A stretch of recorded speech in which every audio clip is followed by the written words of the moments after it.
Hi everyone, welcome to the Language Training Center, new concept English classroom. And today we will learn lesson 21 and 22. Okay, so first of all, let's learn some new words. Sağlaşlaşımızla. Avval şu bugünkü dersimizden bir neçe yeni sözlerini görüp çıkayla. Birincisi give. Alright? Give. Adı give diyenimiz ne meğer? Sana bermek. Give. Alright? Umak balına resmi karanla. Give. Demekçe give me a book. Okay, and the give bermek me bana. Me a book. Bir tal deme kitap. Give me a book.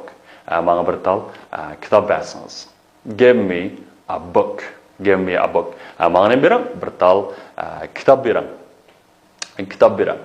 Andaqda yana bir cümle qarasak, give me my coat and my umbrella. Okay, sabah cümlesiyle tanıştık mı arkadaşlar? Aldığımız dersimizde bir qatam öğrengen my coat and my umbrella please.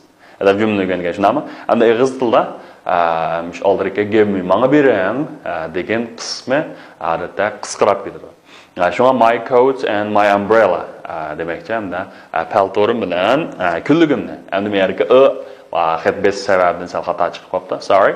Give me my coat and my umbrella, please. Okay, next one is one. Okay, one. One degan nima? Bir. Shunami? Bir. Bir tal. Yoki shunami? Endi buni nima deymiz? Sana which one? Okay. Endi bu yerga which deganimiz savol olmishi. Savol olmishi which. Demakchi olmish shunami? Which one? Which one? Which one? Qaysi? Andaqda bu shu tekstimizni qaraylik arkadaşlar. Hamda bu tekstimiz nima dersang which book. Hamsa qisqa kartondan keyin hamsa bu tekstimizni qarasak. Mrs. Smith's kitchen is small. There is a refrigerator in the kitchen. The refrigerator is white.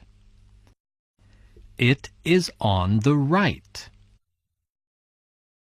There is an electric cooker in the kitchen. The cooker is blue. It is on the left. There is a table in the middle of the room. There is a bottle on the table. The bottle is empty. There is a cup on the table too. The cup is clean. All right. Andaqda give me a book please Jane. All right. Give me a book please Jane. Endi men yerga give me manga bering shunami? A book please. Manga bir tal kitob bersangiz. Give me a book please Jane. Desa, which book? Voy qaysi kitobni? Qaysi kitobni? Deb tushunami? And then this one. Okay, this deganimiz nima desang bu. O'zimizga yaqin yerga bir tal narsani ko'rsatishga bu deb ishlatamiz. Nima one degan bir. Bu nima? Demak ham one mishar almashib keldi, savollar. Bu nimaga desang shu bir kitob qolmish keldi. Demakki bu birisimi degan aka. This one. Okay, desa, no, not that one. The red one. Okay, nima yo'q, bu emas. O nima? Qizil birsi. The red one. Red one degan nima desanglar? Shu qizil. No, not that red one. Red one. This one? Voy, ma birisimi? Shunami mushuma? This one? Desa. Yes, please. Okay, yes, please. Here you are. Thank you. Ani bu yerga here you are deganimiz nima arkadaşlar? Mana elingga, tutinglar, shunaqa. Thank you. Andaqda bu shu darsimizga intayim muhim bo'lgan yana bir uqum nima desanglar, har xil sanlar. Endi mingga kelsak, 100 deganni 100 deydi. Shundan arkadaşlar, endi ming deganni nima? 1000. Ko'rdingizmi? 1000. Okay? 1000. Good. 1000. Endi 1000 bo'lsa nima desanglar? 1000. 1000. Endi 10. 10. Okay, 1010. Okay, 1010 deganimiz, 1010 degan gap bo'ldi. 1010. Endi 1011 bo'lsa nima desanglar? 1011. 1011. Okay, 1011. And the 1016 again, 1016. Okay, 1016. Azı 2015 nama 2000 degende 2015. Okay, hamda birdamda 2015. Yo'q, 2016 kelishib boshladi nama. Uni deymiz sanlar 2016. 2016. Okay. And bunu qarsak hamda nima dersanglar personal pronoun. Okay, and the pronoun degan olmash personal degan kishilik, shaxsiy degan. And kishilik almashlar. And bu kishilik almashlarga diqqat qilib baqsaq nima dersanglar, ma'o give deb deymiz. Nima give degan beradi. And bu sharika kishilik almashlar mishalni bo'lib keldi dersanglar, to'ldiruvchi bo'lib keldi. Shu holatda hanji bingo deb qo'yamiz, ha? Bingo deb qo'yamiz. Bu to'ldiruvchi degan nima dersanglar, to'ldiruvchi deganimiz hamda shu sharikatningki obyekti. Masalan, ikki xabar to'ldiruvchi, masalan, birinchi darsda qo'y, birinchi darsda I love you. I love you degan men sizni suyman, yaxshi ko'rman degan gap bo'ldi. Shunami? Endi buningdagi kishilik almash, endi jumla belaklarida masalan I ega. Ega degan nima desanglar, shu sharikatni paydo qiluvchi, shu sharikatga sabab bo'luvchi. Shuni egisi, shunami? Endi xabar deganimiz odatda ko'pincha fe'llar, demakchi harakat deymiz-ku. Uyg'ur tilida maq qo'shimchasi, masalan, tug'moq, so'zlamak, o'ynamoq degandek, demak, mushular ko'pincha fe'llar xabar olib keldi. Demakchi yaxshi ko'rmak. Demakchi men yaxshi ko'raman. Yaxshi ko'rmak deganim bo'ldi, mishara xabar olib keldi. Nimani shu xabarda uqtirib kelyapti emasmi? Yaxshi ko'rmak. Ana you deganimiz misharlik nima desam to'ldirgancha. Demakchi shu yaxshi ko'rishning obyekti. Nimani yaxshi ko'rdi sizni? Shunami? Demak obyekt. Sizni, sizga deganda ko'p keladi-ku. Masalan, meni, menga mushuni nima desam to'ldiruvchi. Masalan, men olmayman. Men egisi shu yeydigan narsa. Nimani yeydi? Shu obyekt bo'lish kerak qo'yanda bir obyekt. Shu obyekt nima desanglar? Shu olma degan bir to'ldiruvchi bo'ldi.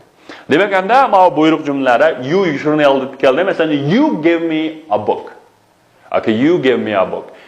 Demakchi, siz demakchi egisi give xabari to'ldiruvchi deyman, me bilan a book. Demakchi, ikki xil to'ldiruvchi bor. Birisi bevosita to'ldiruvchi, birisi vositalab. Bevosita to'ldiruvchi narsalar va bevosita to'ldiruvchi bo'ladi mishani. Nima desanglar, a book. A book deganimiz nima desanglar, bevosita to'ldiruvchi, bevositalam. Shu narsalar bevositalar. Endi vositalik to'ldiruvchi. Endi mushum nima desanglar, vositalik oldida to'ldiruvchi bo'lib qoldi-da hamda. Menga degan bo'lgan ekan. Shunga shu nima bo'ldi? Endi menga degan nima? Me. Okay, qaranglar. Nima? Give me. Give me a book. All right? Give me a book. Okay? Menga bir kitob bering. Endi give him a book. Okay, him degan bir o'g'illar keldi. Nima? Him. Give him a book. Mana shu give her a book. Her degan qizlar ayollar nima? Give her a book. Shu give us a book. Bizga bering. Nima? Give us. Bizga. Give them a book. Yoki a watch. Yoki a glass. Okay, a glass. Demaganda give me, give him, give her, give us, give them. Tamam? Degandek menga, uningga demakcha bir uningga deganimiz o'g'illarga, bir uningga demak qizlarga, bizga, ularga. Anaqa anda bu so'zlarga qarab boqaylik. Endi bu darsimizda chiqargan large, big, endi mana shu so'z bor.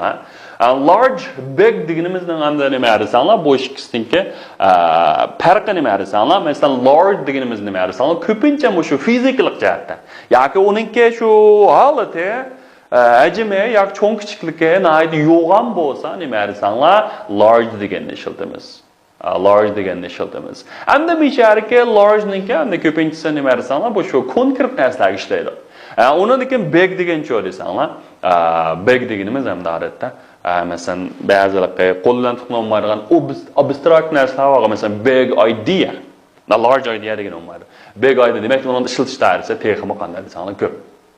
Demak ham shu large ni bir ya'niki hajmi, shuning shakli, cho'ng kichikligini ifodalashga, sifatlashga ishlatildi.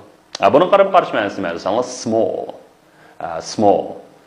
Okay, masalan China is a large country. Okay? China is a large country. Demek ki Cungo bosu intihar yoğun bir devlet.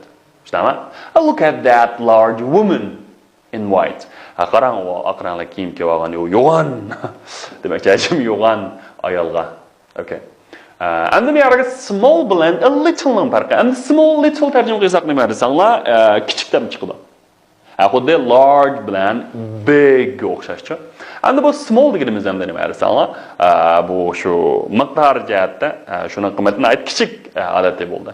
Endi little deganimiz joy desanglar, a little deganimiz hamda shuningdek ba'zilar bir xil hissiyotni o'zishga olgan bo'ladi. Masalan, little degan bo'lsa bir xil odamning omroqligini keltirgan, o'jib kichikkinam degandek qiliqqa bir yoqtirish yoki bir xil hissiyotni o'zishga kelgan bo'ldi shu.